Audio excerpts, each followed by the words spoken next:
What is happening, people? Big up to you all, the Liverpool Prophet, back again with another Liverpool Talk live stream. How are we doing? Hope we're all doing well. Big up to every single one of you. Yeah, it's been a while, guys. I've been missing for a couple of days, of course, since the news broke on Saturday regarding Arne and Liverpool. Haven't really done nothing. Decided to take a little bit of a break, see how things would unravel, should I say. And yeah, there's quite a bit to talk about today, man. I did want to talk about something that was doing the rounds earlier today. Arne did write a goodbye letter to Liverpool fans, and it was a very, very lovely message. So I want to touch on that. Going to touch a little bit about James Milner as well. James Milner has officially retired from football, which is mad.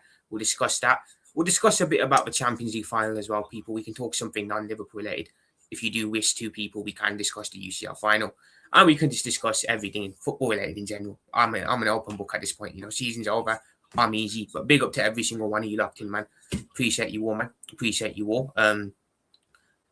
As you guys know, I don't stream on Sundays. I just whoever's doing the weekend roundup, whether it's myself or Vigilante, I just co-stream that. So Sundays I don't stream. Tuesdays as well, same thing.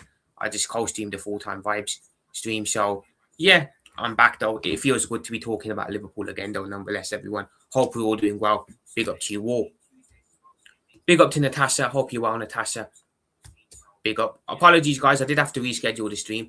I was meant to go at 10 a.m. this morning, but I had to take care of some family matters. Family matters were pressing, so unfortunately I was unavailable throughout the whole afternoon and morning. So I've had to reschedule it for an evening stream. But tomorrow I will be back doing the 10 a.m. streams as per usual. But big up to you all. Big up to every single one of you. Where should we start, man? Should we talk about the Champions League final? Want to talk about Milner retiring, which is mad? Or should we talk about Slot's goodbye letter? Because I really loved it. Thought it was a real class act from him and the club to post that. But you know what? Screw it. We'll talk about the Champions League final. Let's get the non-Liverpool related news out the way now. Obviously, guys, if you did watch the weekend roundup yesterday, I did touch on the Champions League final last night. Discussing with the rest of the lads. Big up to the brothers, Vig, Rasta, and King. Touched a bit about the Champions League final, but I never gave my thoughts as a neutral per se on my own. So we can discuss that Champions League final. So Paris Saint-Germain and Arsenal played each other on Saturday night, and it was Saturday evening, should I say. Finished 1-0, and I believe Paris Saint-Germain won 5-4 on penalties. I think it was 5-4 on penalties they won. So yeah, a very interesting final to say the least. I'm not going to say it was a good final because it wasn't. It was very very below par to what I expected, but we'll discuss it. Big up to Polly, man. Hope you're doing well, man. Nice to see someone new in. It's not morning, actually. It is evening where I am. I had to reschedule the stream. Apologies again. But yeah, it's evening where I am, people. So the Champions League final, going into it, it was Arsenal against Paris Saint-Germain. Obviously, you would make Paris Saint-Germain heavy favourites going into the game purely because you think they're a better team, they have a better coach, and they're more experienced because they had won the final last season, beating Inter Milan 5-0 in last year's UCL final. Naturally, you make them the favourites over Arsenal, who have a coach who's inexperienced in finals like this, and a team that's inexperienced in finals like this, taking into account as well, of course, they've never won a Champions League. So I'll be honest, you probably had to make Arsenal the underdogs here, and you had to make Paris Saint-Germain the favourites going into the game. However, I'll be honest, part of me felt like that worked in Arsenal's advantage because going into finals when you're the underdog, I think can work to a huge, huge advantage personally because there's so much pressure on the favourites going into the game. They have all the pressure. They've got to deal with everyone from the outside hyping them up and talking about them. However, the underdogs, they just kind of roll under the dice, don't they? They roll under the carpet and they can just go about doing their business with that without pressure on. So for me, in a final, I think it's better if you are an underdog. You know what I'm saying? We were underdogs against Madrid back in 2018. Obviously, we lost, but we were underdogs.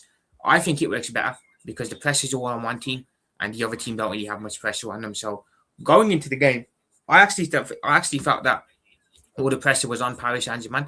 You know, I think everyone made them heavy bookies favourites. Everyone expected them to go back to back. Of course, they have a superior manager as well. Pressure was on Luis Enrique too, wasn't it? To retain the Champions League and do it again. So I'll be honest, I had them I had them as favourites, but I didn't have them as winning. There's a difference between having a team as favourites and having them as winning. I got going into the game, I thought Arsenal were going to win. I've got to be totally honest, people. I thought Arsenal were going to win it. I thought this was just going to be Arsenal's year. I just felt like all the stars were aligning for Arsenal to win it this year. You look at the route they've had. You look at how they played in the Champions League this year. I just felt like it was going to be their year. You know, when you have a feeling that a team's going to do it for the first time, I just felt like it was going to be their year. Nothing against Paris Saint-Germain because they're an amazing side, but it's very rare, isn't it, that teams go back-to-back in the Champions League. We've seen it down the years. Madrid did 3 in a row, which when you think about it, is incredibly impressive. You know, when you take bias out, I'm not a Madrid fan. I fucking hate Madrid if I'm being honest, but when you take bias out and you look at it objectively, winning 3 Champions Leagues in a row, it's an incredibly impressive achievement. It's incredibly impressive, let's be honest, it is.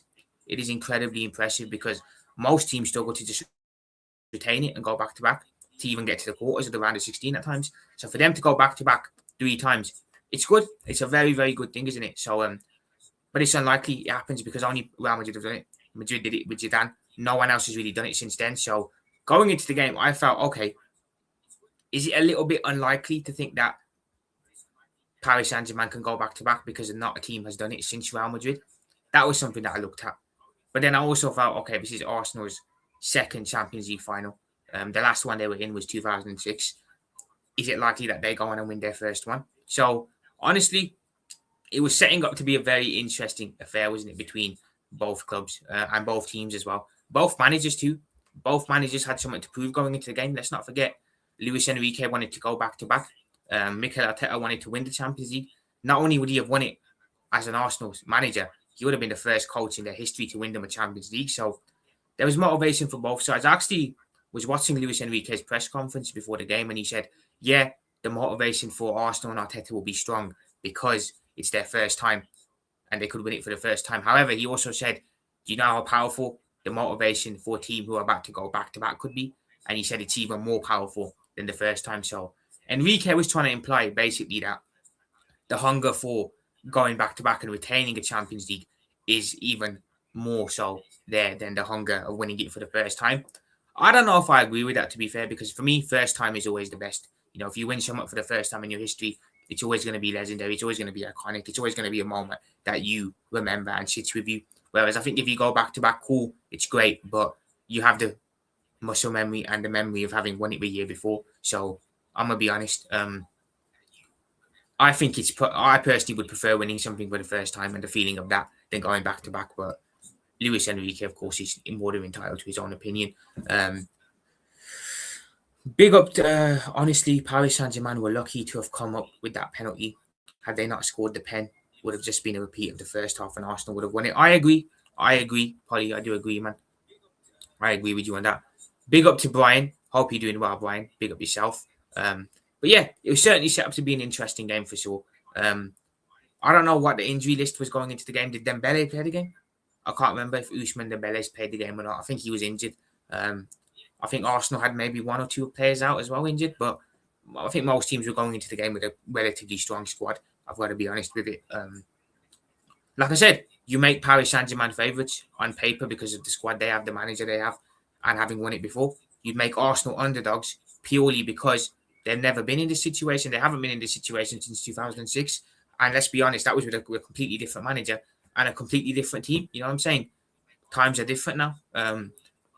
So you definitely would have made them the underdogs. I certainly did. But I was also rooting for them as well, you know, because I do know a lot of Arsenal fans in and around our community. And I wanted Arsenal fans to kind of feel a little bit of joy, you know, get that feeling of winning a Champions League for the first time. But that's just me. I know a lot of actually, most of the footballing world wanted them to lose. I never realised just how hated Arsenal Football Club were until after the final. Instagram, TikTok, Twitter was all flooded with memes and everything regarding Arsenal. I had no idea the whole footballing world hated them this much and wanted them to lose this badly. It's crazy to me. It really is crazy. But if we discuss the game then, guys, I missed a bit of the second half, but I did go back and watch it on replay late last night at about 2, 3 a.m. I thought Arsenal set up very well in the first half, if I'm being honest. I thought they were very well defensively set up. You could see what the plan was. And to be fair, people will complain saying it's a cowardly way, but You look at how good that Paris Saint-Germain side are on the ball when they go forward in attack. They're solid all around the pitch, man. You'd kind of be a bit mad to go toe-to-toe with them. I think it could backfire massively. So you could see what Mikel Arteta's game plan was. Sit back, hopefully get a goal, and then we can see it out. So they did that. They scored very early on in the game, which is mad. You know, I thought it was going to be one of those cagey 1-0 type games, but Arsenal opened the deadlock, scoring very early on. Kai Havertz makes it 1-0, which is mad. Kai Havertz has got 2 Champions League goals in his career. Champions League final goals, sorry. One he won, and the other he lost. But to think Kai Havertz, a player that people don't really rate, has got 2 Champions League final goals is mad. I'll be honest. I thought the goalkeeper should have done better. Paris Saint-Germain's goalkeeper should have done better for the goal. But I also feel it was a good goal from Havertz. So I never thought I certainly didn't expect the deadlock to be broken that soon. I thought it'd be a lot closer than that. But 6 minutes in, Arsenal are 1-0 up. Kai Havertz scores. Big up to Danchum, man. Hope you're doing well, Danchum. Big up yourself. Will Arsenal get that draw again? Probably not, Brian. I think they got very fortunate with an easy draw. I think next year, maybe they'll get a bit more of a harder draw in the later rounds. Big up TTM, man. Big up yourself, TTM. I know you was mad happy with that result on Saturday night. I rate Kai. I hear it, bro. I hear it. But yeah, they were 1-0 up after 6 minutes. I'm gonna be honest. I thought their shape was very impressive, and now I'm not one for defensive football. I don't like defensive football. It's not for me. I don't want to sound like a dickhead, but I think it's a cowardly way of playing. It's why I never really took to Mourinho as a coach. It's why I don't take to Arteta as a coach particularly. It's why I don't take to the likes of Inzaghi, Conte, and these lot. I just don't like defensive football and managers who play defensive football. Nothing against them, because a lot of managers have won playing that way. Mourinho's record speaks for itself. You know what I'm saying? Conte's done things, but personally for me, defensive football, I just don't like it. It's not for me. But I will say I can admire a defensive shape when I do see one. And I felt Arsenal's defensive shape was very good in that first half. They were locked down. They had Paris Saint-Germain locked down. And dare I say, they looked the team more up for it. They were winning every ball, getting stuck into tackles. Very comfortable. Paris Saint-Germain had the ball, but they didn't do much with it. It was just playing it around at the back in the midfield. Even when they went forward, Arsenal players were getting stuck into them, tackling them, pressing them. So I'm going to be honest, very impressive in that first half from Arsenal. But we've got to talk about how bad Paris Saint-Germain were in that first half. I mean, they didn't look up for it at all, man. They looked completely off it, didn't they? They looked completely off it in that first half. Big up Clive, man. Big up yourself, Clive. I'm doing well. Hope you're doing well as well, man. And big up the chat, of course, as well. Yeah, TTM, I've never liked defensive football, bro. Maybe it's because I've never had a coach who plays defensive football, or I haven't grown up watching defensive football. I know Rafa Benitez did it back in the day, but I wasn't around back then. So maybe it's biased because I've never seen that. But looking at it from an outside perspective, I don't know how fans sit do that every week. I'll be honest, I don't. Because I couldn't do it. Big up to Uncle Rods, man. Yo, big up Uncle Rods, man. Big up to my brother, Uncle Rods, man. Guys, make sure you do sub to Uncle Rods. Legend in the building. Appreciate you being in, bro. Think you got a soul later on as well today, man. But yeah, big up my brother, man. Make sure you do sub, people. Shout out to Raya, who really gave it his all in that final, but got let down by his teammates. Yeah, man. Big up David Raya. I seen he was in bits at the end as well, man. He was shattered. Man was crying non-stop.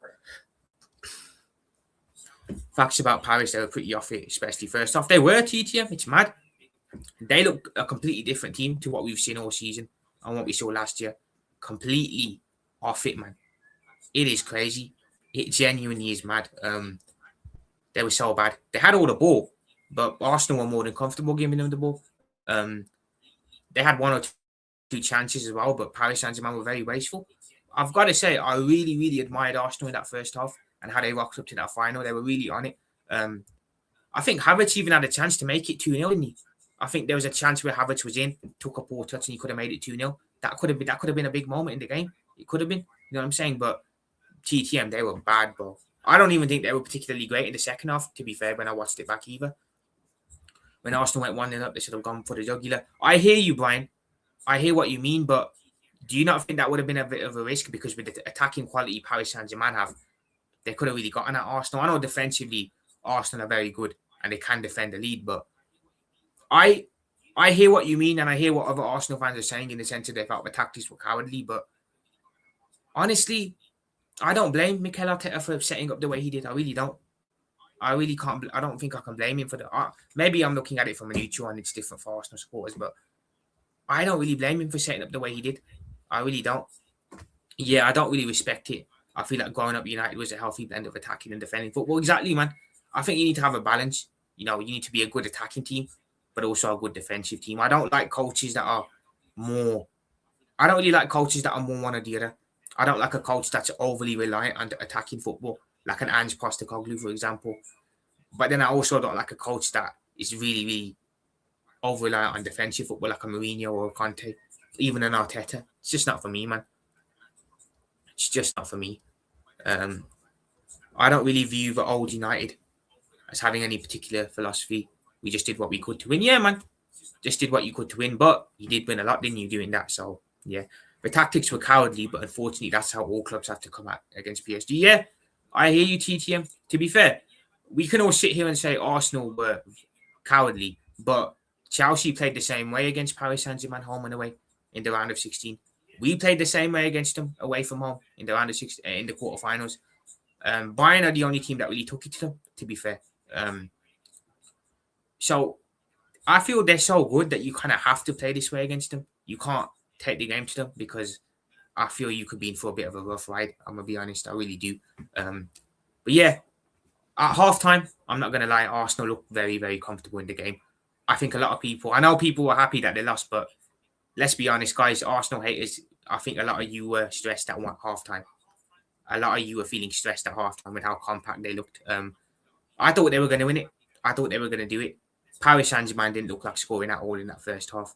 I think Arteta got the game plan perfect.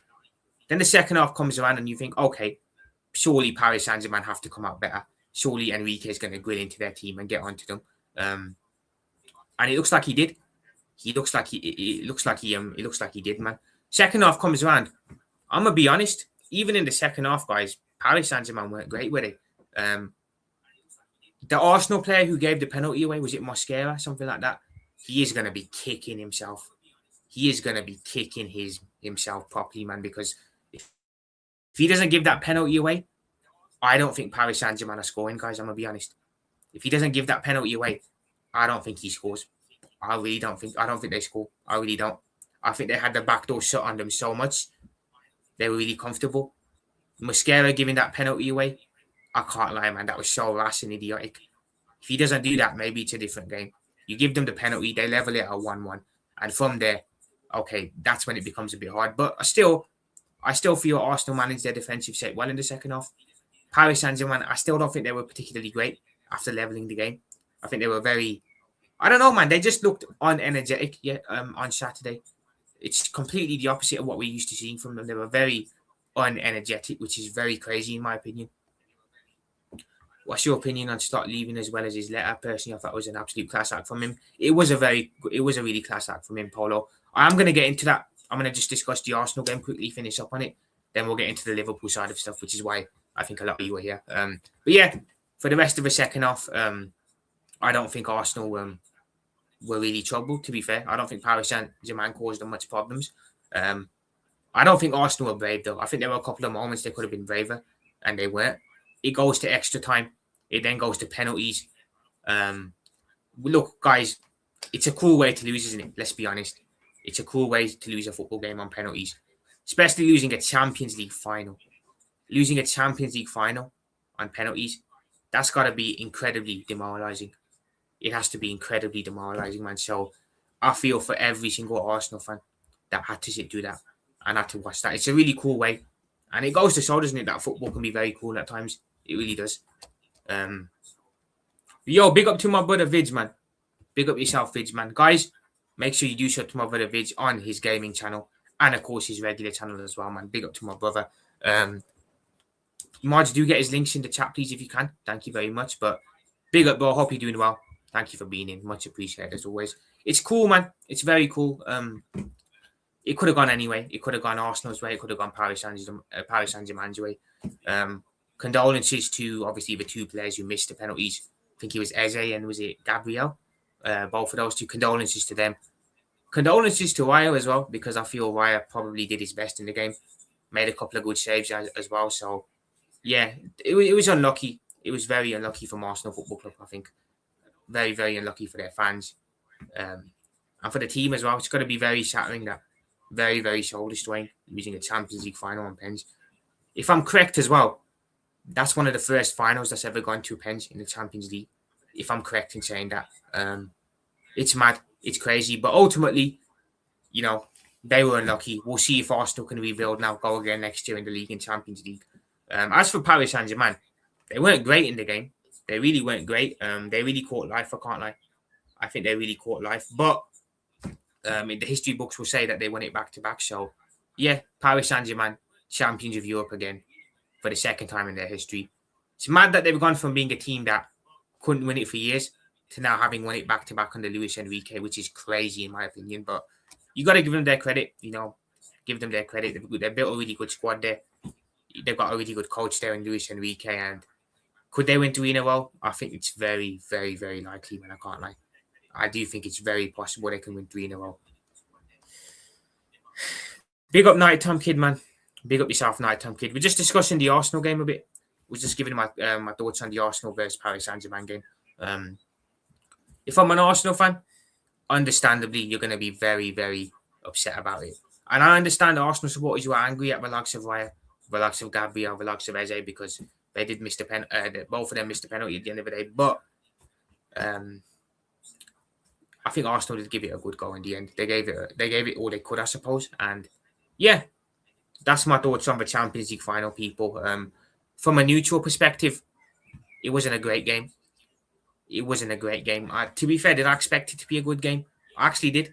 I thought it'd be a good game. I thought Paris Saint-Germain would at least bring their attacking, free-flowing football, and they didn't. They didn't, man. To be fair, maybe I sort of expected it because the last couple of Champions League finals, bar the Paris Saint-Germain Inter Milan one last season, haven't been great. They've all been 1-goal margins. Madrid won 2-0 against Dortmund. Year before that, City Milan was 1-0. Year before that, Liverpool Madrid 1-0. Year before that, 1-0 as well, I think. Year before that, 1-0. Year before that, 2-0. They're not great Champions League finals. Really, they're really not. Bar the last one, the Paris Saint-Germain Inter one, they're not great spectacles, I can't lie. Leao wants a Prem move. Rafa Leao, yeah, Nighttime Kid, the one who plays for AC Milan. I have seen that he was linked with a move away from Milan. I have seen he wants to leave, but I wonder what club in the Prem would take him. Because I do think Leao's a decent player. I do think Rafa Leao's a decent player. I'd take him at Liverpool for sure off the left wing over Gakpo. I certainly would. Can't lie. There's a couple Prem teams that I think should be looking at Rafa Leao. I wouldn't either, Nighttime Kid. I wouldn't recommend anyone to rewatch that game. I just rewatched the second half because I had to step out. I watched the first half, then I had an emergency deal, which I had to step out of the house for the second half. I had to rewatch it late last night, and yeah, I'm not gonna lie. What do we think of the penalty incident, people? Do we think it was a penalty on Arsenal, or do we think it was a penalty on Paris Saint-Germain, or do we think it was do we think shenanigans were going on there? Because I have seen a lot of outrage on that as well. Paris Saint-Germain did well, but they were neutralised by Arsenal.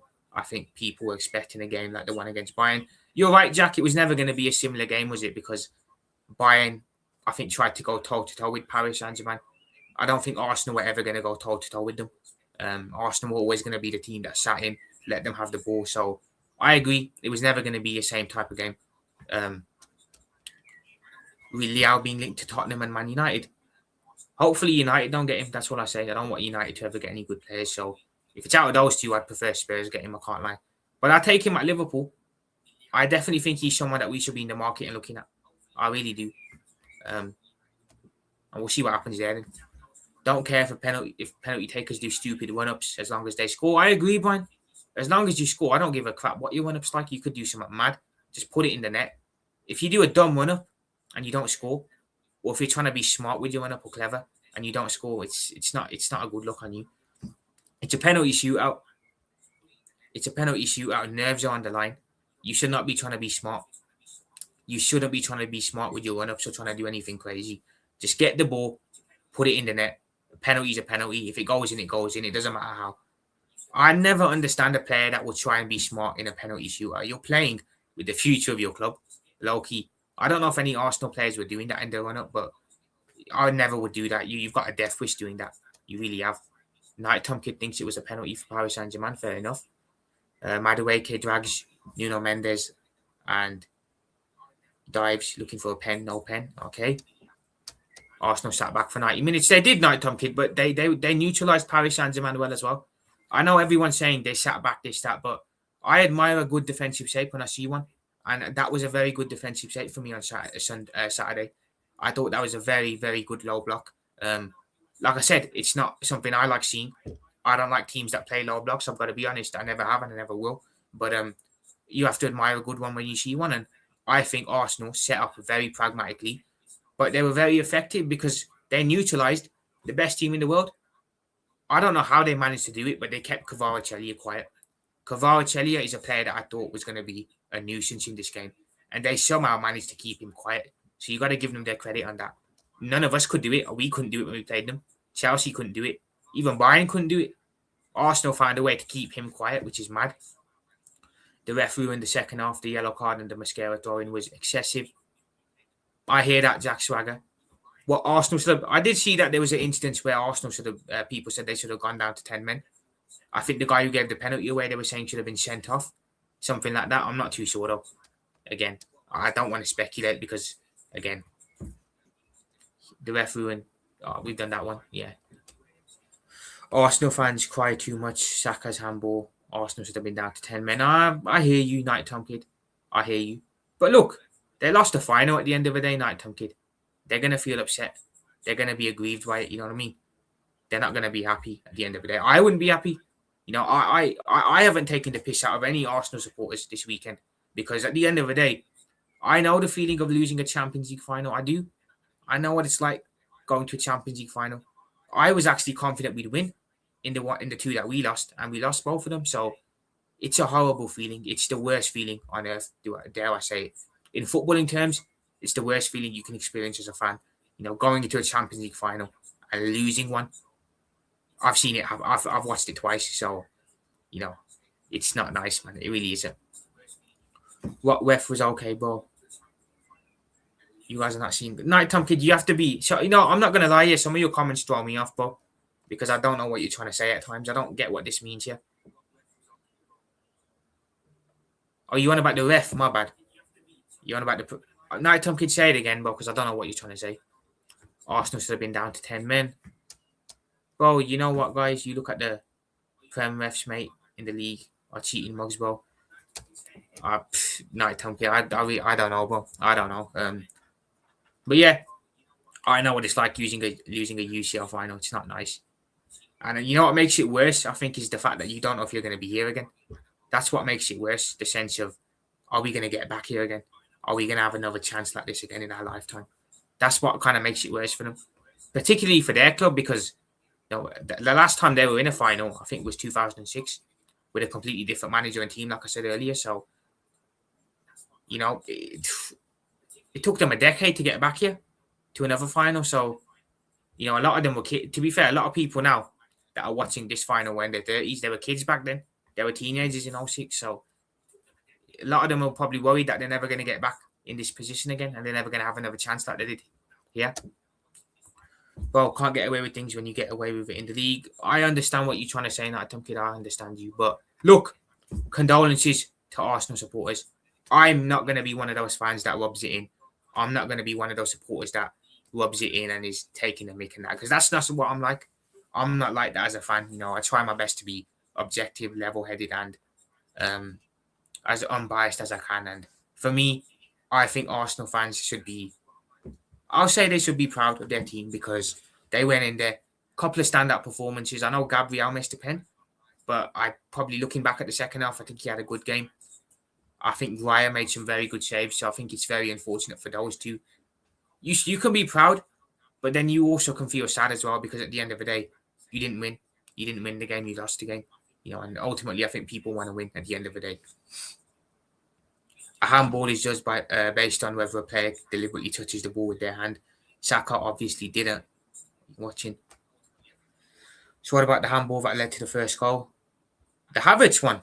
I didn't see no handball in the Havertz goal. Maybe I'll have to watch it back, but I didn't see no handball in that goal. But yeah, guys, that's the Arsenal game discussed, talked about. Unlucky for Arsenal supporters. We'll see if they can get back here next year. Let's see if they can get back to a final. I think now you'll see what type of mentality they have. They've now been to a Champions League final. They've lost a Champions League final. Do they have the mentality now? Do they have the ability to go again, to brush this off and say, okay, let's go again next year in the league, and we're going to go again in the Champions League next year as well, and put this right? Remains to be seen if they've got the mental strength to deal with this loss and use it as motivation going into next year. As for Paris Saint-Germain, congratulations, man. Then they are looking like the team that are going to dominate for the next couple of years, aren't they? They are looking like they're going to be the team that dominate Europe for the next couple of years, because it just feels like everyone else is so far off them, man. And they have, in my opinion, they have the best manager in the world in Luis Enrique. Arsenal took the lead against Paris Saint-Germain and lost on penalties. Well, it is what it is, Jack Swagger. You know, they can feel proud that they gave it a go at the end of the day. Losing on pens, it's unlucky, but they didn't lose the game as a whole. You know what I'm saying? First goal shouldn't even be a goal, mate. The handball leads to a goal scoring opportunity. Enough about them lot. Night Tom Kid doesn't want to discuss it no more. Thought you said the ref was fine. Make up your mind. Night Tom Kid did his performative act again. Rice did his performative act again. Apologies, not Night Tom Kid. I hear you, Jack. I hear you, man. I hear you. But guys, enough about the Arsenal situation. I've spent 31 minutes talking about that, which is mad. I didn't expect. I thought it was going to be a quick 10-minute segment, but yeah. Moving on from Arsenal, my condolences to them and their fans. Good luck to them next year. Not too much good luck in the league though, because I want us to win it. But yeah, hopefully they can bounce back. And condolences to all my Arsenal brothers out there in the community that are feeling this loss really badly. Moving on, people. Let's now discuss what we're here to discuss about, the Liverpool section. Let's discuss everything Liverpool related, then, people. Let's discuss everything Liverpool related. I hear it. So, guys, it's been a bit of a weird week regarding Liverpool as well. What a weird couple of days, should I say? We've had the news regarding Slot being removed from his managerial duty. Had the Iraola links, which again I'm surprised we haven't gotten. Here we go on that. It's been a couple of days. I'm surprised we're still managerless. But I think that will probably come sometime this week. But yeah, today it dropped that Arne Slot actually wrote a goodbye letter to Liverpool fans. And I've got to say, it's incredibly heartwarming and it's incredibly heartfelt. And it's such a brilliant touch of class from him. I've got to be honest. It's beautiful. I read it and I felt a bit of a tear coming in my eye. It's really, really nice, man. I hear you, Night Tom Kid.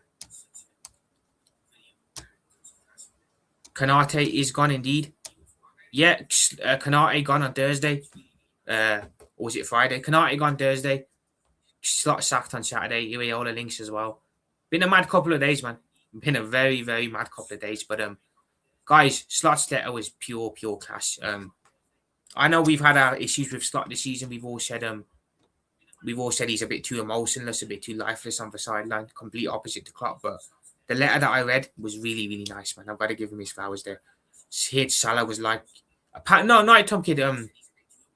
Salah's willing to stay if the club come back in for him, but I think that both sailed now with his goodbye video and everything. I think he's probably off. So yeah, I don't think Mo comes back now. I'm gonna be honest. Moana has gone to Paris Saint-Germain. Thank God. Big up Slot. You guys won the league. We did win the league, not Tom Kid, yes, but unfortunately, we couldn't build off of winning the league. We went backwards. The end of the day. So Slot's message, it's brilliant. It's absolutely lovely. I'm gonna bring it up on screen now. Romano posted it and it's amazing, really is. Let me know if you guys can see this. Do let me know if you guys can see this. If not, I'll zoom in.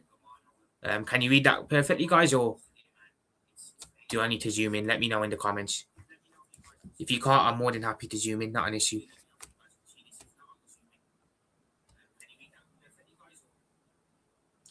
It's clear. Okay, brilliant. That's brilliant, Jack. So, Arne Slot's open letter to Liverpool Echo, touching also on Diogo Jota. So, Slot spoke with the Liverpool Echo, obviously. Obviously, he spoke with them before leaving, and this is what he had to say, which is really incredibly heartfelt. So, to think that only weeks after celebrating together we would lose Diogo is undescribable. More than anything, I want to remember a teammate, a friend, and an incredible human being who touched the lives of thousands of you every time he wore this club's famous crest. No arguments there. That is spot on. In one of the most difficult moments this club has faced, the love, compassion, and support shown by the Liverpool family was extraordinary. It absolutely was. I will argue with anyone that we have the best fan base in the world, and I'll never ever back down on that. For me, Liverpool supporters are the best fans in the world. We showed again the power that we have. I'll argue with anyone on that, so I agree with that absolutely as well. As I leave this club, it would be remiss of me not to say that the way you honoured Diogo and stood together in his memory will stay with me forever. Absolutely beautiful words from Slot there. You made me feel welcome from the start and helped me on the path. That is something I cherish. Liverpool's 20th league title belongs to all of us, and it will remain an important chapter in its history. For that, we should all be proud. This club will always judge itself by the biggest honours. That is how it should be. But I also leave knowing the club is exactly where it belongs, amongst Europe's elite. Securing Champions League football is an important responsibility, and one that ensures Liverpool can continue competing at the highest level next season and beyond. I leave with the complete confidence in what lies ahead. It's amazing. What a message. What an absolutely lovely message that is from Arne Slot. Honestly, it's great. It's great. I felt a bit emotional reading that. Maybe he did take to the city a bit more than we thought he did. Maybe he did take to the fans and connect with the fans a bit more than we thought he did. I like Liverpool for reasons they have passion for the club and players. It's the way we are, Night Time Kid. The city of Liverpool, football is a big, big part of our community. It's a big part of, it's like a religion in Liverpool football. So this is why we love football so much. And it's why I've always been immersed in Liverpool so much, because I feel it's just a perfect club. It lives and breathes football the same way I do. And the city also does the same. You can read it perfect. Big up to Everest. Hope you're doing well, man. Big up to Everest, man. Yeah, it's a lovely message. It's a lovely message from Slot. He touched on the fans there. He touched on Diogo. And honestly, I'm going to give him his credit on Diogo, because Arne Slot was put in a position that no Liverpool manager's ever been. Jurgen Klopp was never in this situation. Brendan Rodgers was never in this situation. Roy Hodgson was never. The last manager who was probably in this situation was maybe Kenny back during Hillsborough, and we saw what an effect that had on Kenny mentally. He never really was the same after that. So, other than Kenny back then back in the 80s when Hillsborough happened, no other manager's been in a position where they've had to deal with the death. Slot had to deal with the death of Diogo, and to be in front of a camera when that happened, to have to address the whole city, the fans, and put out a message there regarding it, it's incredibly hard. You know, and we know what Dutch people are like. We know Dutch people's, they're a bit, the way they are is to be laid back, reserved, chilled. He couldn't be like that. He had to go against what he was like as a person and really put a message out there. And I remember watching Arne Slot's message after the Diogo tragedy. I remember hearing what he had to say, and I remember sitting there thinking, okay, he said it right. He said what he's had to say. It's tough, because I could never be in a situation like that and put out a message. You know, having to address a whole city, let alone the club, having to address the whole city. It's hard. It's very hard. Klopp never had to do that. None of the others had to do it, and he had to sit there and do it. So it's tough. It's tough, man. But I'll always hold him in high regards, and I'll always have the highest of respect for him, for carrying us through that tragedy, because he did, man. This is just great. This is perfectly said here. I'm glad he's left on good terms. I'm glad he hasn't left with no salt. He hasn't said nothing crazy. He's left with the right statement, and I like that he says there he leaves with confidence on what lies ahead with a new coach. That's great. That's great, man. He's left with class, which is perfect. And I said it last night on stream as well. Big up to Milner, man. We'll discuss that in a bit as well, Everest. Yeah, I'm melting over here very hot, trying to keep it cool. Yeah, it must be hot over there where you are, man. It must be boiling. But what was I just about to say then? I've completely forgot what I was just about to say now. My mind's just completely gone blank again. Fuck's sake. What was I going to say? Now, let me read the comments. It'll come back to me. That's a great letter, not a medium one. That's a brilliant letter. You can tell he's speaking from the heart. He's speaking genuinely. It's a really, really good letter there. It's really, really class, man. And I love it. I love it. Big up to Arne Slot, man. It's a shame, because we all wanted him to be the next thing. I remember winning the league, guys. I remember being at the parade last year. I remember winning it and feeling we have the perfect Jurgen Klopp replacement here. we're not going to go backwards. We're going to go forwards now. And it's a shame that we went backwards this year because we all wanted Arne Slot to succeed. You know, none of us take pleasure in saying Arne Slot out. None of us took pleasure in saying he needs to go. This, that, this, that. None of us did. None of us took pleasure in any of that. But ultimately, the football club comes first, doesn't it? The betterment of the football comes first. The club comes first, and he just wasn't the right man going forward.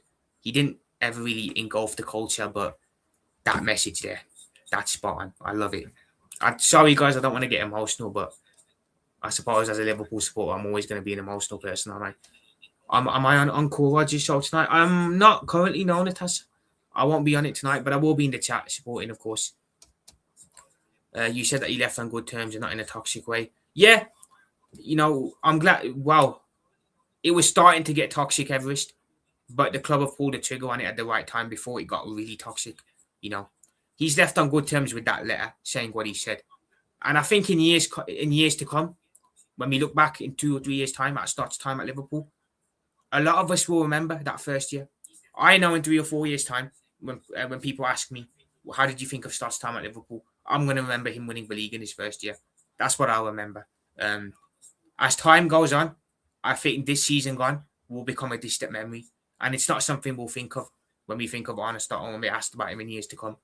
I know at the moment we're emotional. We're not happy with the season. But as time goes on, I believe that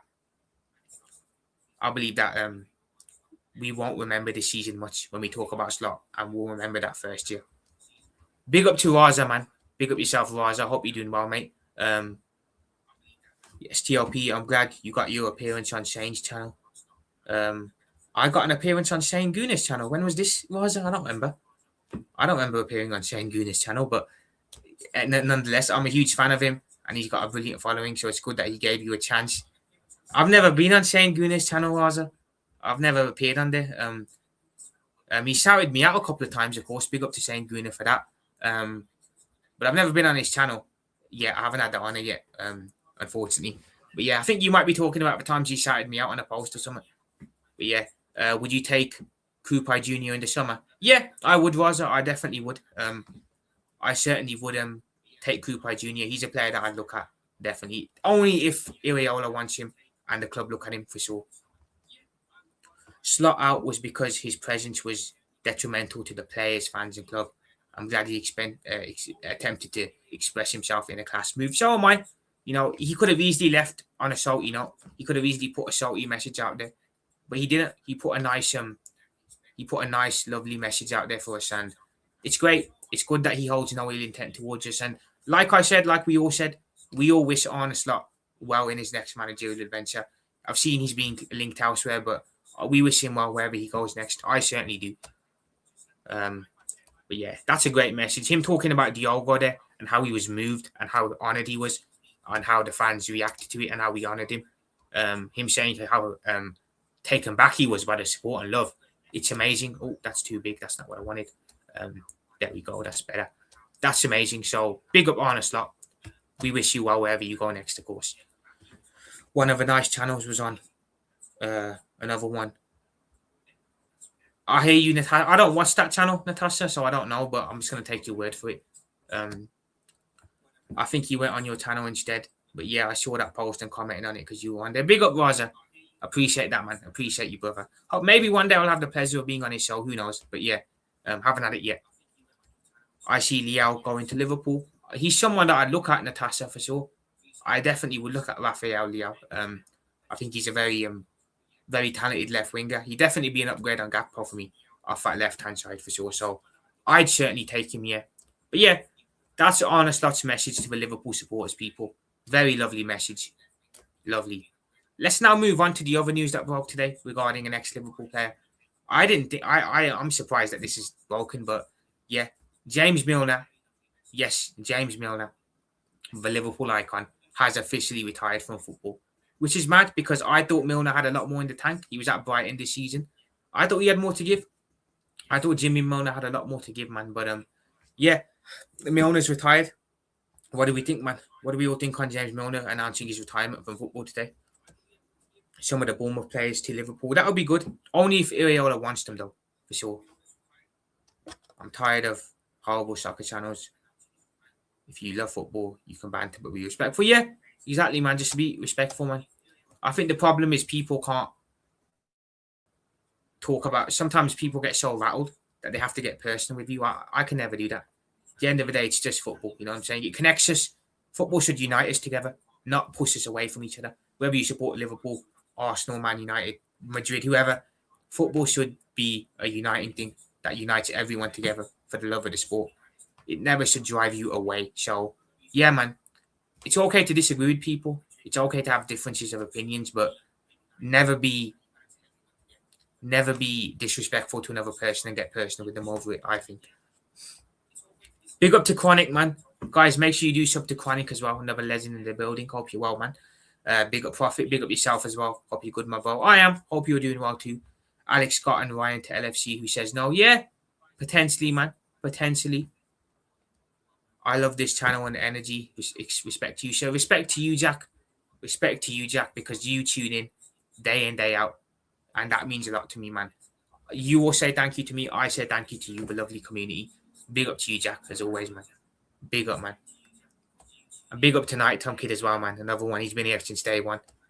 Big up you as well. But yeah, Milner's retired, guys.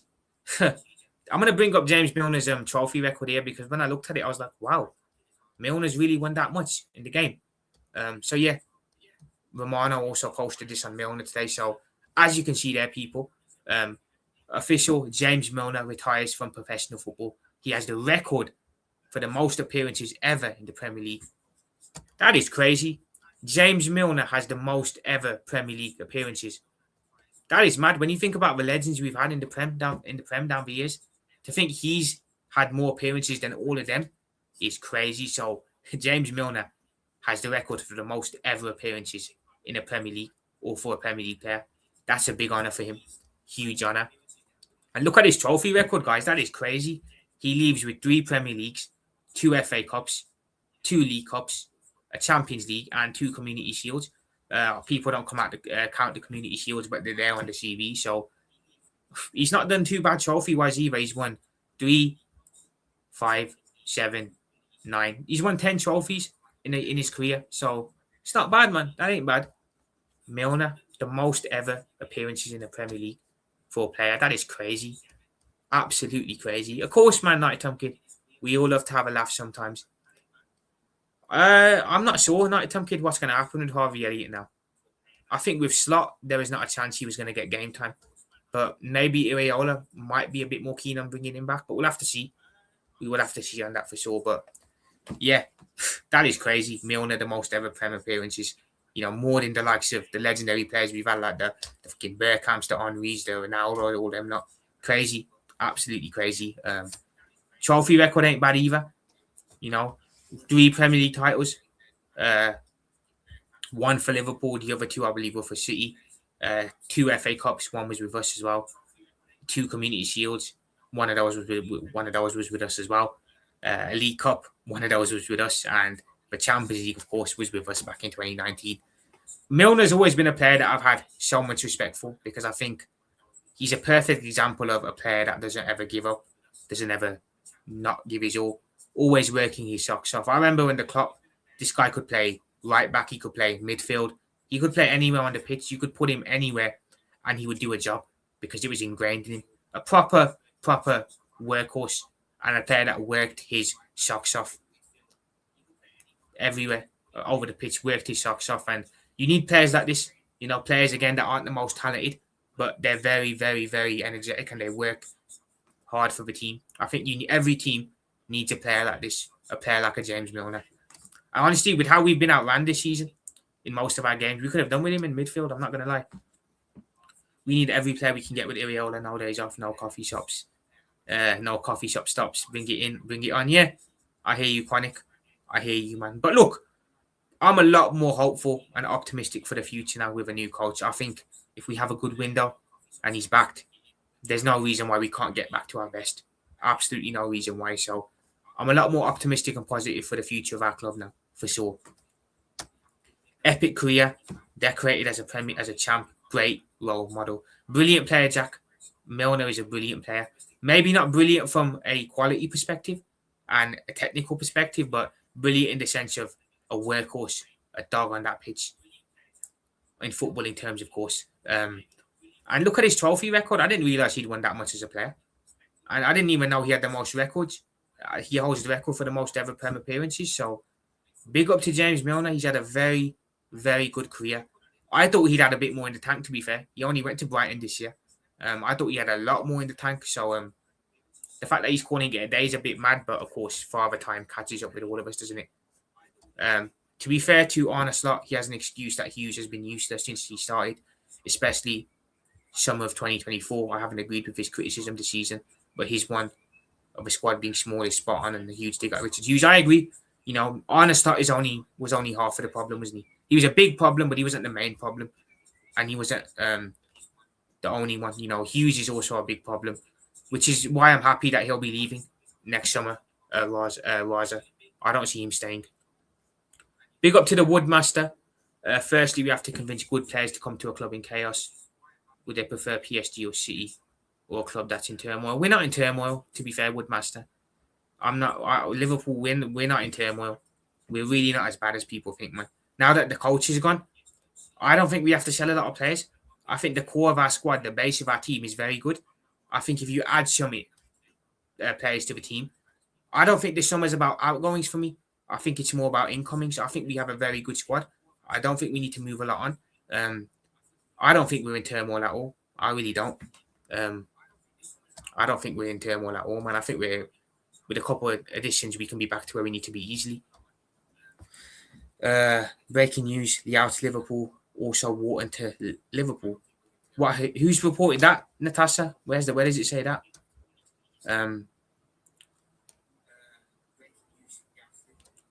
Wharton's all my. I haven't seen nothing on Wharton, which is crazy. Orleo, I'll have to have a look later on.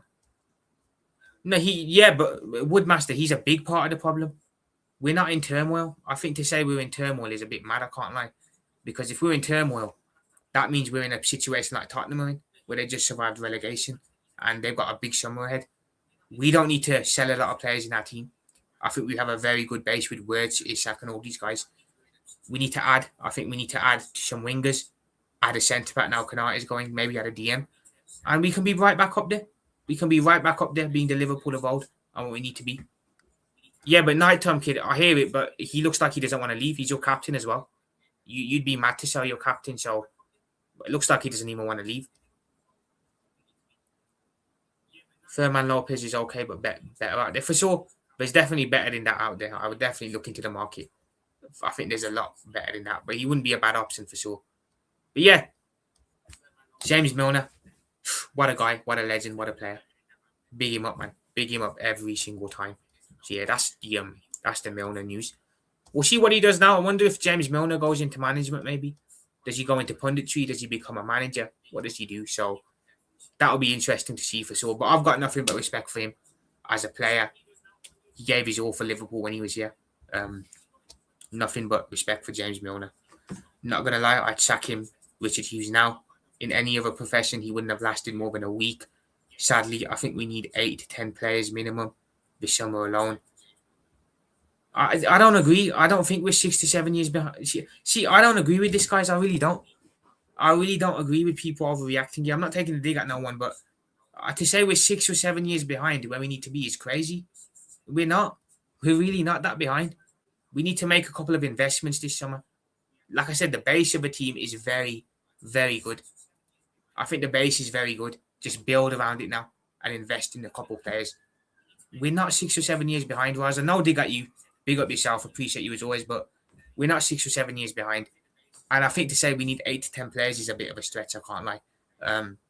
I think maybe 5 to 6 and we'll be good. I can't lie. Provided the people that we want to stay and don't move on. If players move on, if more players move on, then it's a different talking point, of course, you know what I'm saying? But we are not 6 or 7 years behind, but I don't think we need 8 to 10 players either. We're not far off from being back to where we need to be. I'm telling you, we're really not far off. Now that Slot's gone, a new manager is going to elevate us 10 times. You know, we've still got Alice in the team. We've still got Virgil in the team. Premier League winners, winning experience. Yes, you can say they're getting on and old, but they're still Premier League winners at the end of the day. See, Chronic, there we go.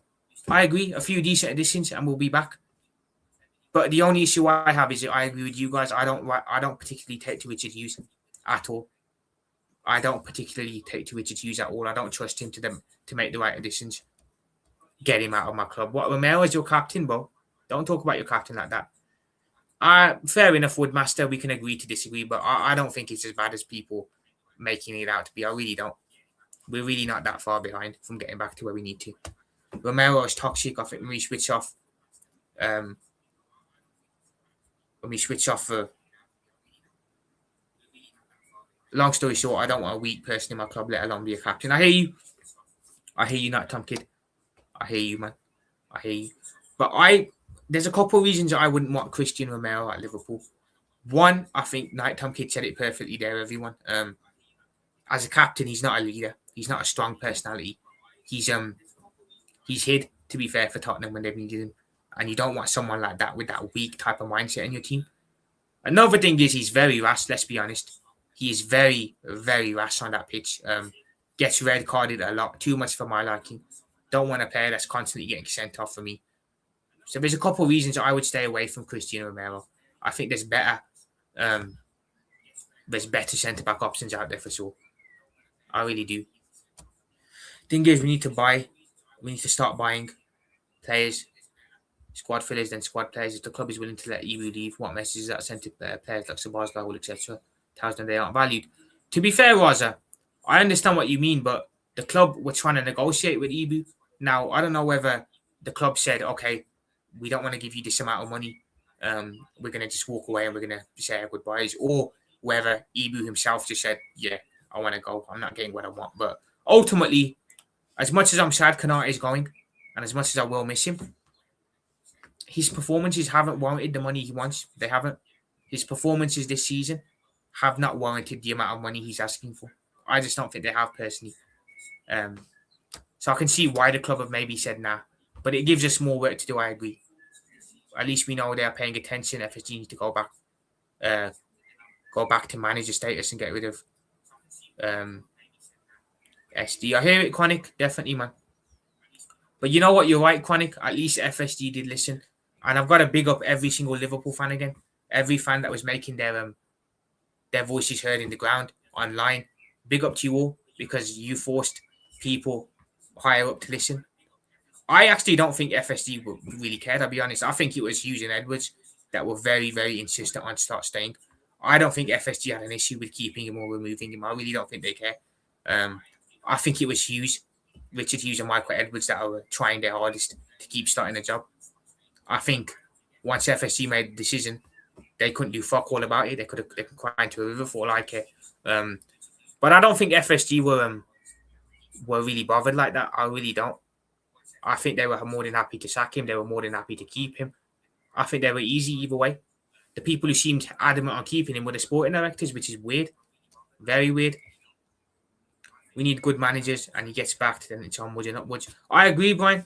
I think Xabi Alonso, again, I'm still pissed that you got him. I would have loved him at Liverpool, of course, but if Chelsea back Xabi Alonso, I think the important thing with Alonso is he's got the manager role. He's not a head coach, he's the manager at Chelsea. Like I said, completely understandable after what happened at Madrid, but if Chelsea back Xabi Alonso in the market with what he wants, I think he's going to do well there. I really think he'll be a good coach for you, but again, it's if Chelsea back him. Squad players and young players. Kanate was demanding over 325k a week increased bonuses. We offered 285k a week, well within reason. After Sabazla is wanting stupid money as well. Yeah, Chronic, this is the thing, man. You can't just give players what they want. You can't just bow down to a player's wants and needs. Respectfully to Ibu, from August to December, he was diabolical. His performances weren't good enough. Yes, in January and towards the end of the season, it was better. But respectfully, across the whole season, you don't deserve that much money. I'm not being funny, but you don't deserve that much money. Sabazla as well, wanting stupid money is crazy. I get he's had a great season, but like you can't just bow down to players' needs. You really can't. You can't just bow down to what they want. I don't think it's going to get worse, to be fair. I think people are being a bit too... We should be happy, guys, that the manager's gone. Like, we should be happy that the manager's gone, man. But The owners have done the same to Salah, Robbo, Trent, Canate. There's lots of because of a cheap club. It's bad, but it's going to get worse. It's not going to get worse, Woodmaster. Come on, man. Come on, man. I think people are so... Look, we're all emotional at the moment. It's been a really bad season. I understand it, but it is what it is. We can agree to disagree on it, but I really think people are overreacting at the moment. I can't lie. I really think people are overreacting a bit. That's what happens when you give Gakpo and Gravenberch huge contracts when really they haven't earned it either. Yeah, Gakpo, I don't know what we were thinking giving Gakpo an extension. He doesn't deserve it. He didn't deserve an extension. Now we're stuck with Cody Gakpo. Although I don't have an issue with him sticking around as a squad player, he never should have been given a contract. You know, if anything, we should have given Lucho the contract and given Gakpo to Bayern Munich. So I really don't understand why, what the club were thinking there. Gravenberch getting a huge contract was a bit mad as well. I think so, but it's mad. It's really mad, man. The amount of players that leave for free, for my liking, I don't like it. I really don't. We know who to blame for those. Graven Gakpo will struggle under Iraola. Yeah, Gakpo's probably just going to go back to being a squad player. Chronic. You remember when we had Gakpo under Klopp?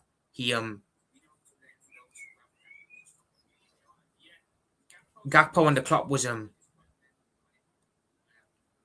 squad player. He wasn't used much. He was used as a rotation player, a bench player. It's only in the slot this season that Gakpo's become a regular starter. But you could see that Klopp saw he was limited, which is why he used him as a rotation player. I don't understand this. You're getting rid of a problem and you're reacting. Yeah, Night Tom Kid, I hear it, but everyone's more than entitled to their opinion. Not just that, but Bradley got an extension last year when it was clear with Bayern staying right back. Yeah. Why do you think Alonso chose Chelsea? Because he had full control at Liverpool. He would have just been a coach and Iraola is just a coach. That I agree with. But Woodmaster, the club apparently never approached Xabi Alonso. Now, I had a conversation with the rest of the lads on the weekend roundup on this yesterday, and Alonso was never actually considered by Liverpool as an option. Now, we can say maybe it was because of the head coach manager thing, but I think the club didn't want Alonso because of a stylistic difference or stylistic clash. While Xabi Alonso would have been a good fit for Liverpool from an emotional perspective, being an ex-player, yes, absolutely. But I feel when the club looked at his three-at-the-back system, the club were adamant they wanted to go back to a 4-3-3, high-pressing style of play with wingers. They probably looked at Alonso with his 3-4-3 and thought, yes, from an emotional perspective, he's a good fit. But from a stylistic perspective, what we want to go back to is Xabi plays a 3-at-the-back, and we want to go back to playing high-pressing football. I just think that they didn't feel he was a good stylistic fit for Liverpool. You know, I was emotional on this too. I was really emotional on it when it happened, but when I take the emotion out of it and I look at it objectively, I can now see why maybe the club are leaning towards Iraola more so than they were Alonso, because yes, Alonso, emotionally we connect with him as an ex-player, but from a stylistic perspective, he plays a 3-at-the-back. We want to go back to high-pressing football with wingers. We're not going to get that with Alonso, are we? Whereas with Iraola, we've seen at Bournemouth, he plays a high-pressing style of play with wingers. I think I understand. I personally would have risked it. I would have gone 3-at-the-back because I think Alonso was perfect, but the club obviously want to go back to that Klopp style of football. And for them, Andona Iraola is a better stylistic fit for Liverpool than Xabi Alonso would be. I hope that makes sense to everyone in the comments. Apologies if it doesn't, but I think that's the reason why Liverpool were probably not so keen on Xabi Alonso. It's going to suck seeing him at Chelsea. It will. I would have preferred he didn't take the job, but he can't stay out of management forever, can he? But I really think it was just a stylistic preference. I don't think they have nothing against him as a manager. Yes, maybe they didn't want to give him the manager role. Maybe that had a part in it, but I think the main reason is because stylistically, he's too dissimilar to Jurgen Klopp, and they want someone similar to Jurgen Klopp, and Iraola is more similar. Yes, we'll connect with Alonso in the sense of him being an ex-player and he'll have the buy-in, but I think we'll maybe connect with Iraola's style of football a bit more than we would Alonso's. That's just my opinion. Everyone's free to think what they want, but that's how I think about the situation. I think that's the reason why we didn't go for Xabi in the summer. But yeah, guys, we don't even know Iraola is going to be the coach yet. We don't even know it's going to be Iraola. It's been very quiet on that. I thought we'd get the here we go on Saturday, a couple hours after the start news, but we still haven't got nothing on it. I'd imagine it will come soon, but I'm a bit surprised it hasn't come yet. If you had the choice, who would you choose for the manager, TLP? For me, Holness is the obvious fit. Iriola is slightly too aggressive in attack, the best EG being them joined 4-14 United earlier this season. I hear you, Raza, but for me, there's pros and cons to Iriola. Like I said, pros are that he's done it on a low budget at Bournemouth, so that appeals to FSG, of course. I think another pro is the fact that he's able to lose his best players and still have Bournemouth competitive. Lost his best players, has them even better this year than they were the season before. Negatives, I think, are the fact that he hasn't worked at a big club before. It's a big step up from Bournemouth to Liverpool. We've seen what happened to Thomas Frank and Graham Potter at Tottenham and Chelsea. But for me, that's not even the biggest red flag. The biggest red flag with Iriola for me is the fact that he hasn't won nothing as a coach yet. At least slotted one at Eredivisie. Iriola hasn't won nothing as a coach yet. And for me, that's the biggest red flag. And that's the biggest risk I think we take if we hire him. As for Sebastian Hoeneß, I really don't get the hype with it. I think I don't know. He's spoken of highly by Stuttgart and Stuttgart fans, but Arne was spoken of highly by Feyenoord fans and Feyenoord's club. They say he plays a similar style of football to Klopp. They said Slot played a similar style of football to Klopp. Hoeneß as a manager, I believe he's only won a domestic cup in Germany. Slot at least had a Eredivisie title. I see a lot of similarities between Hoeneß and Slot. I really do. So I think if Hoeneß came in, I don't want to be in a situation where we're in a year's time we're saying we want another coach out because we were sold a dream and he doesn't fit them. You know what I'm saying? So if I had to pick out of Iriola and Hoeneß, it's going to be Iriola for me. I think I'm going to go Iriola. I can't lie. But either way, I wouldn't. They're not. Both of them aren't my first pick. My first pick would be Julian Nagelsmann after Alonso went to Chelsea. That's who I'd go for. I think that football is tailor-made for Liverpool, but we'll see what happens. Mate, I wanted Alonso for my heart, but Brain says Iriola's football is peak. Chronic, that comment is spot on. That's exactly how I'd word it as well. From my heart, I wanted Xabi Alonso because of the connection. But when you think of it from your brain and you think of the stylistic, what we want to go back to stylistically, Iriola probably fits us better than Alonso, if we're being honest. So what you said there, I resonate with, and that's exactly how I feel too. Profit, it's done, buddy. Iriola will be our manager. He's appointing back from staff as we speak. Okay, fair enough. I think he will be as well, Chronic.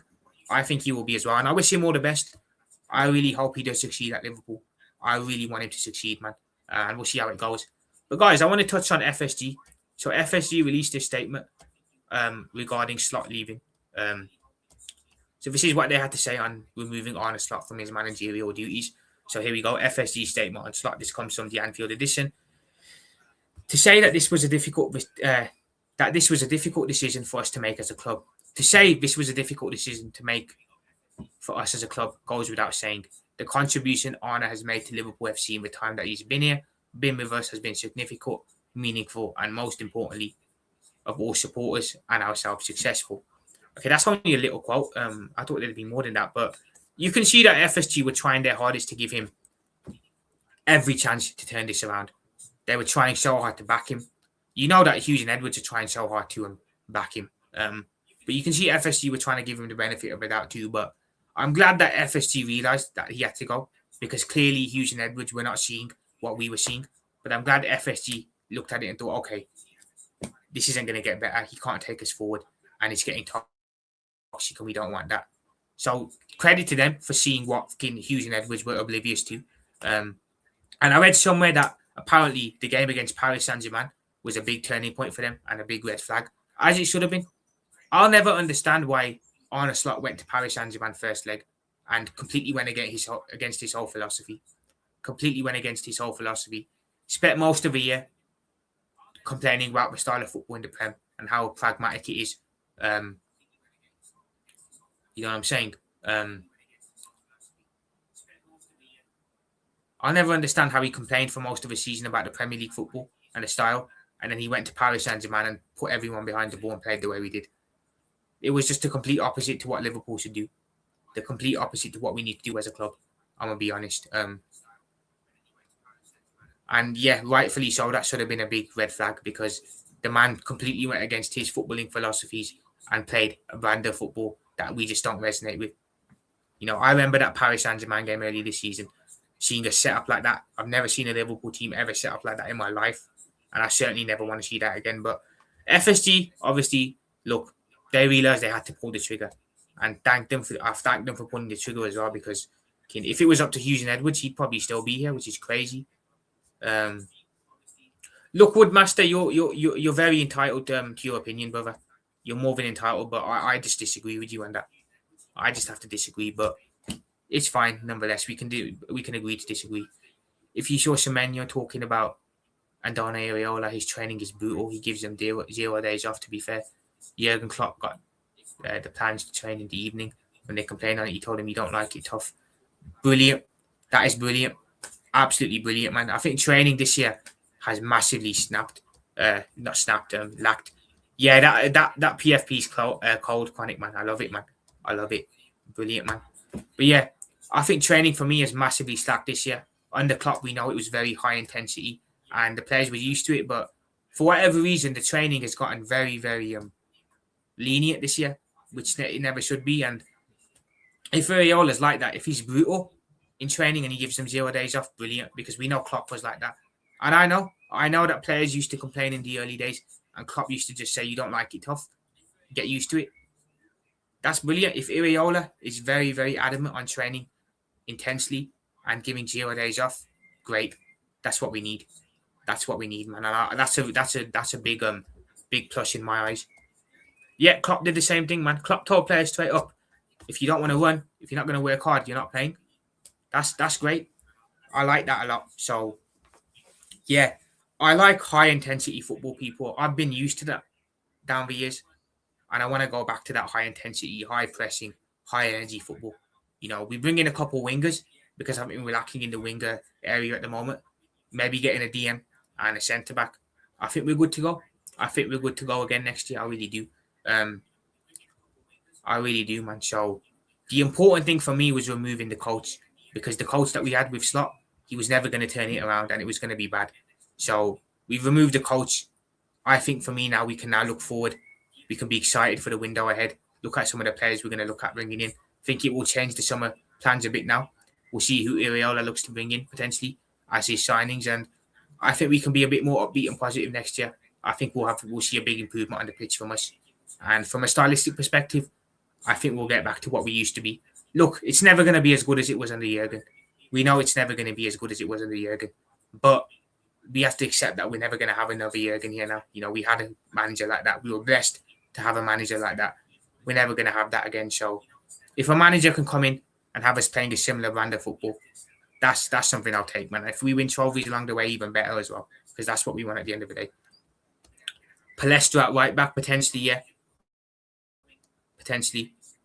Big up Jimbo, man. The problem is we still have Hughes and Edwards. Yeah, but they won't be around for much longer, Jimbo. They're not gonna stay.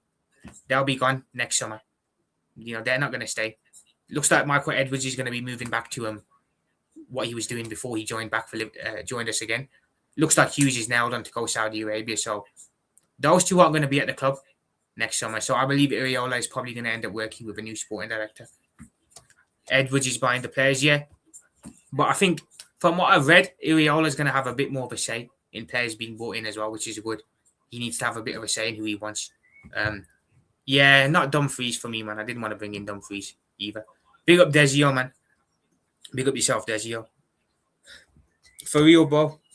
We don't deserve days off when the shift's at 10 a.m. to 2 p.m. If they're working 0-hour contracts to 12-hour shifts, then I'd hear it. Yeah, facts, man. 100%. They still have 2 windows. They do, Jimbo. But this is now where they have to unscrew up what they screwed up. You know what I'm saying? Like I said, this summer for me, I'm looking more at incomings than I am outgoings, because I said the base of our team is good. I think it's a very good base. So, yeah, man. They've got to unfuck up what they did last summer. And then if they do that, cool. Then they can piss off into the sunset next season, and we can bring in a new sporting director. Give Alaro Reid is my choice at right back. He's very complete in that position. Who's yours? So I think we definitely need the right back, Raza. Frimpong's very injury prone. Bradley's not going to be playing till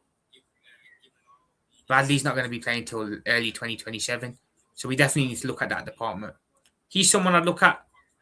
I'm not keen on Dumfries, but I would take him if we had to take him. I'm not sure on the right back. It looks like we're not looking at that position, to be fair, which is mad. But there's a couple of options that I think are good for us for sure. What news are you talking about? We're just talking about. We talked a bit about Slott's goodbye letter, Desio. We talked a bit about Milner retiring. At the beginning, I touched on the Champions League final. Now we're just discussing Liverpool stuff, man, in general. Chat's kind of just asking me questions and I'm just replying. So, yeah, man. Summer window is important. Very important window ahead. Guys, we got rid of the manager. We got rid of Slot. That, for me, is the main thing we needed to do. We've done that. You know, this would have gotten toxic. If he'd been taken into next season, he would have been gone by Christmas time, and we would have been screwed. And that's another reason I think FSG pulled the trigger, because they're probably sure that if we sack him in November time, we won't have any managerial options, and we'll be in big trouble. So that's another reason I think they knew they had to act now. You know what I'm saying? So, yeah, man. Yeah, it's going to be a very interesting window for sure around the world. Hope goes good for your club, even though I only want to buy into trophies. Thank you, Desio. Thank you, man. I don't mind Bayern Munich either, to be fair. I think they're a nice club. I might sound very harsh saying this, but I'd sell Bradley in the summer to get a new right back. And whilst that sounds harsh, we got to get rid of Matip. We got rid of Matip when he was injured with an ACL. I hear you, Raza. Yeah. For me, I want to see how Bradley does when he comes back from his injury. If he can put his injury problems behind him, after his injury, cool, I'll keep him. But if the injuries continue after he comes back, I think maybe we have to have a bit of a discussion on it for sure. Big up Solo P1, man. Big up the legend, guys. Make sure you do sub to Solo P1, man. Big up yourself, bro. Big up, man. They got him out before we spent another penny. Yeah, it's good. It's a good thing, Jimbo. Yes, we can say, I agree with people. He should have been sacked November time. He should have been sacked before he got sacked. But I think the main thing is he's gone now. The club pulled the trigger, and that's something we should be happy with. You know what I'm saying? Enrique extending his contract today, if I'm not wrong. Is he actually, Desio? If he is, I expected that, to be fair. I always expected the extender. So, look, he's going to be at Paris Saint-Germain for a good couple of years yet. Honestly, I think they're going to be a team. They're going to be the team that dominate Europe. I really think they're going to be the team, man, because I don't think anyone else is really going to be on their level. It's the football they play, how well drilled they are, the talent they have. It'll be hard for anyone, in my opinion, to really catch them or really give them problems. Yeah, he's gonna sign today. Yeah, Enrique's great, man. I'd love to see him in the Prem one day. I'd love to see him as a Liverpool coach one day. But yeah, man, big up to Luis Enrique. He's done bits, man. Done absolute bits over at Paris Saint-Germain. Completely flipped that club on his head top. So big him up. Big him up. But guys, it's been a great chat as always. It has been a great chat with everyone as always, man. I'm gonna head off. I'll be back tomorrow with another stream. We're gonna discuss a bit about we're gonna discuss more on Iriola. I'm gonna probably discuss how we can fit in next stream. We'll do a potential lineup on how we could line up with Iriola and a couple of signings as well. So yeah, I'll definitely be back, man. I will definitely be back tomorrow, and as the week goes on as well. Actually, no, I'll tell a lie. I'm not gonna be back tomorrow. Tomorrow I'm gonna co-stream full-time vibes. I'll be back on Wednesday, people. Wednesday with another live on Iriola, and then we'll discuss how we could line up, what signings we could make, and maybe by then we'll have a here we go on it. Who knows? So yeah, there'll be more stuff to talk about as the week goes on, of course. Who would have thought that PSG would dominate Europe? No one, man. I certainly didn't.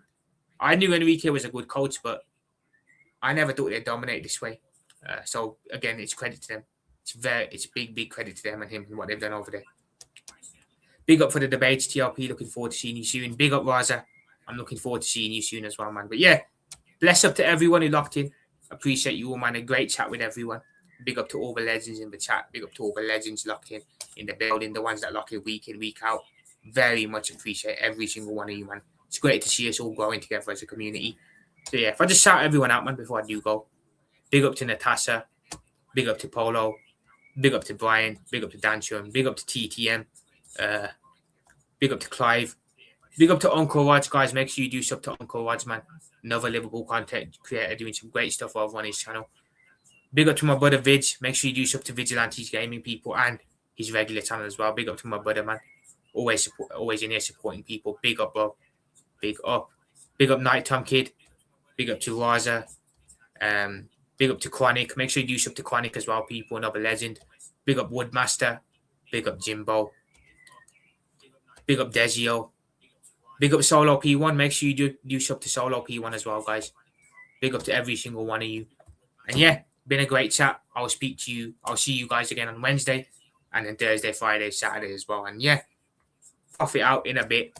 Up the Reds. Let's go. Catch you later. And peace. I am out. Boom.